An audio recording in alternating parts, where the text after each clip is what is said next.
Muy buenas noches, espero que se encuentren muy bien. Como están viendo en el título de nuestro video, vamos a hablar acerca de una de las leyes del doctor Pedro Planas, que es la ley del desarrollo posterior, anterior y transversal. Es muy importante hablar de todas estas leyes para que al final lleguemos y hablemos de la ley de la situación del plano oclusal, que es la unión de las leyes que estamos abordando a lo largo de toda esta sección de videos. ¿Listo? Entonces, el doctor Pedro Planas, y lo pongo en paréntesis, en comillas por eso, lo dice como una masticación fisiológica unilateral alternada, recordemos que debería ser alternada, genera estructuras simétricas, es decir, provoca un desarrollo posterior, anterior y transversal de los maxilares. Idealmente debería ser, valga la redundancia, igual, similar, ¿sí? Pero pues desafortunadamente hay unos lados de preferencia masticatoria en el cual uno a veces se queda encaminado y no lo desarrolla de manera igual. Si fuera igual, habría un desarrollo similar, no se puede decir simétrico, pero sí podría decirse similar, de todos los procesos maxilares y de los músculos y de todo el sistema estomatognático, como lo estamos viendo en esta imagen, pero no pasa. Tenemos que hablar acerca de las características de los periodos de excitación iniciales, ¿cierto? ¿Por qué? Porque tenemos que ver cómo esto se empieza a desarrollar, cuáles son los picos de desarrollo para esta ley específicamente.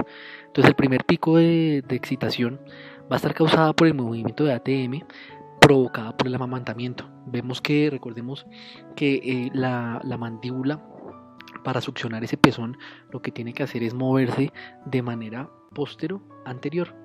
Y esa tracción postero-anterior de tratar de apretar el pezón para sacar la leche, lo que va a hacer es estimular esa ATM, estimular esa cabeza del cóndilo sobre ese meñisco articular, que va a ser posteriormente nuestro disco articular, y empieza a generar un crecimiento de la zona articular, ¿sí?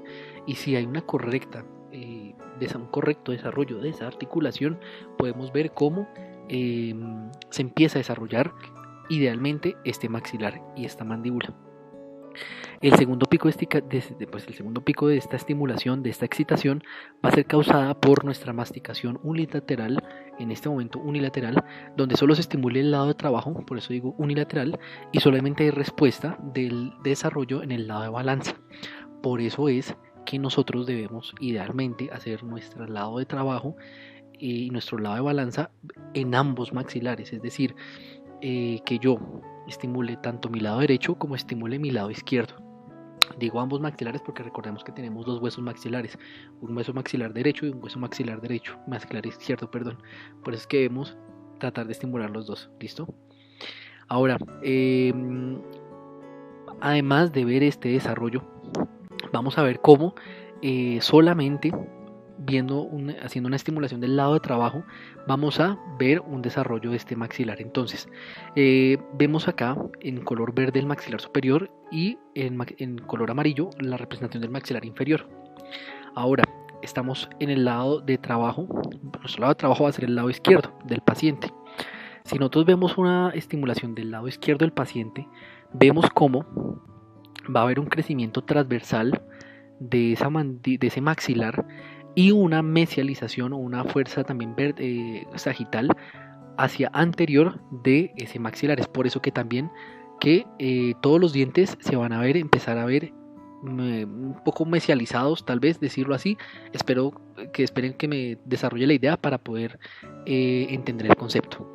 Y en el maxilar inferior vamos a observar que en el lado de balanza ese desarrollo transversal se va a ver es de este lado, ¿cierto? Como les digo, el lado transversal del lado de balanza, y se va a mesializar el lado de balanza. Es por eso que solamente los pacientes que tengan una masticación unilateral no alternada, es decir, que solamente mastiquen por el lado, en este caso izquierdo, vamos a ver cómo este maxilar, la línea media de este maxilar va a estar desviada hacia la izquierda, hacia la derecha, porque todo se está yendo hacia la derecha, pero la línea mandibular se va a ir desviada hacia la izquierda, es decir, la línea media dental inferior se va a desviar hacia la izquierda. Es por eso que las líneas no van a ser coincidentes. Ahora, para evitar todo esto, ¿qué podemos hacer? Una orientación masticatoria, vamos a utilizar un aparato que iguale los ángulos funcionales masticatorios. Ya lo vamos a ver dependiendo específicamente de cada paciente, pero lo importante es ver este diagnóstico y ver cómo es que cambia todo esto.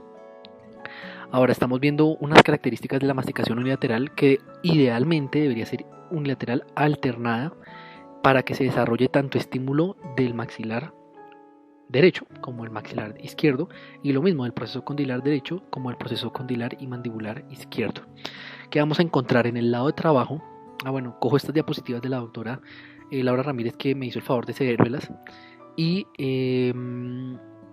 ¿por qué las cogí? Pues porque también estábamos hablando y es la manera más específica y más fácil de cogerlas. Que también recogió la bibliografía del libro del doctor Pedro Planas de la rehabilitación neuroclusal y de nuestras clases de posgrado. Estamos viendo que del lado de trabajo vamos a encontrar un engrosamiento del cóndilo, un agrandamiento de ese cóndilo. ¿Por qué? Porque está trabajando, está con una carga mucho más fuerte, ¿listo? Vemos también cómo esa rama, como está también tan fuerte y también tiene que moverse menos porque ya solamente está rotando en su maxilar, en su misma cavidad glenoidea, solamente pues bueno, va a requerir menor tamaño porque requiere también menor demanda funcional de espacio. Vemos cómo ese cuerpo mandibular también se engrosa, se hipertrofia, dice no, estoy en función, necesito también tener un tamaño muy respectivo a eso, ¿listo? Vemos también cómo hay un desarrollo hacia afuera y hacia adelante, como les comenté, les acabo de explicar en esta imagen, del maxilar superior. ¿Por qué? Porque tiene que salir como lo estamos viendo, y hay un desarrollo completo transversal, ¿no?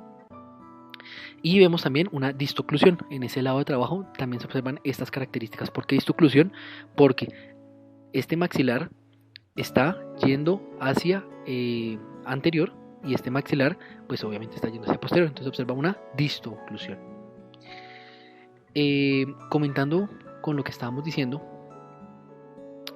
el lado de trabajo se va a ver un ángulo funcional masticatorio más bajo, y a su vez el lado de balanza va a presentar una mayor separación al realizar ese mismo lado de trabajo. ¿Por qué? Porque se observa que hay una mayor función en grupo porque los dientes se desgastan mucho más. En el lado de balanza que vamos a encontrar, el cóndilo se va a presentar mucho más alargado, mucho más estilizado, igual que la rama mandibular, porque como la rama mandibular de este lado, del lado balanza, tiene que no solamente rotar, sino tiene que trasladarse. Entonces, al trasladarse fuera de su cavidad, tiene que ejercer un movimiento contra todo ese movimiento que tiene que hacer. Entonces, por esto que tiene que estilizarse para alcanzar. A su vez, el cuerpo mandibular va a ser mucho más delgado porque no hay demanda funcional. Entonces, el cuerpo también se reabsorbe porque no necesita ese lado tanto tamaño mandibular. Vamos a ver también pues lo que se acaba de comentar. En este ejemplo también se vuelve a ver mucho mejor.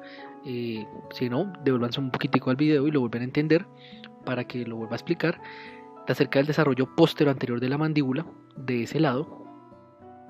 Y vamos a encontrar aquí una neutroclusión. ¿Por qué? Porque no hemos visto cómo se cambia ese maxilar. O sea, todavía no hay ningún lado en el cual me genere un cambio de posición de esos molares. Vamos a encontrar las desvíos de línea media como los expliqué, y ese ángulo funcional masticatorio, primero el ángulo va a ser mucho más grande, más alto, ¿cierto? Pero en el lado de balanza la distancia de la dimensión vertical, la ley de la mínima dimensión vertical, va a estar disminuida, ¿sí? Ese espacio va a estar disminuido. ¿Listo?